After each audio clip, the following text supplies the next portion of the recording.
মাত্র কয়েক মাসের ব্যবধানে বদলে গেল বাংলাদেশ পুলিশের পোশাক। আর এই পরিবর্তনের খেলায় খরচ হলো কোটি কোটি টাকা। অন্তর্বর্তী সরকারের নেওয়া সিদ্ধান্ত বদলে আবারও পুলিশের পুরনো রূপ ফিরিয়ে আনা হচ্ছে। কিন্তু কেন এই ঘন ঘন পরিবর্তন, আর এই কোটি কোটি টাকার সুবিধাভোগী আসলে কারা? ঘটনা শুরু অন্তর্বর্তী সরকারের আমলে। পুলিশের ভাবমূর্তি ফেরাতে ও সংস্কারের অংশ হিসেবে তাদের ঐতিহ্যবাহী পোশাক বদলে ফেলার সিদ্ধান্ত হয়। চালু করা হয় নতুন আয়রন বা লোহা রঙের পোশাক।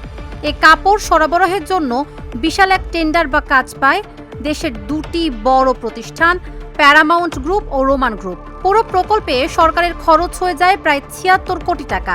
কিন্তু পোশাকটি বাজারে আসার পর খোদ পুলিশ সদস্যদের মধ্যেই তৈরি হয় তীব্র অসন্তোষ। অনেকেই কমপ্লেন করেন এই পোশাকে তাদের চেনা যাচ্ছে না। এটি মাঠ পর্যায়ের কাজের জন্য মোটেও আরামদায়ক নয়।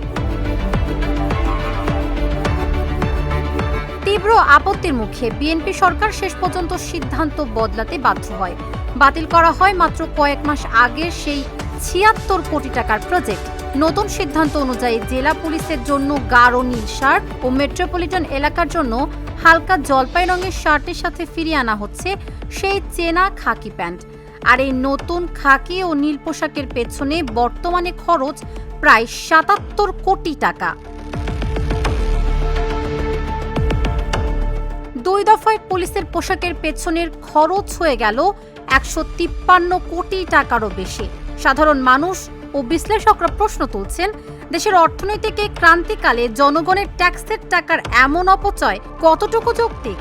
যেখানে একবার কাপড় সরবরাহ করে ঠিকাদারি বা ইজারাদার প্রতিষ্ঠানগুলো কোটি কোটি টাকা তুলে নিল, সেখানে কয়েক মাসের ব্যবধানে আবারও নতুন ইজারার মাধ্যমে সেই পুরনো ইজারাদারদেরই পকেট ভারী হচ্ছে।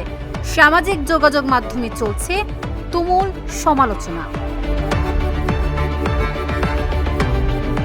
সংস্কারের নামে বিশাল অঙ্কের টাকার খরচ কি আসলে দরকার ছিল, নাকি এটি শুধুই ভুল পরিকল্পনার মাসুল? বারবার এই পরিবর্তন কাদের পকেট ভারী করছে? সরকারি টাকার এহেন অপচয় কতটা যুক্তিসঙ্গত? প্রশ্নটা সমগ্র জাতির। তাবাসসুম সেজুথি, ঢাকা জার্নাল।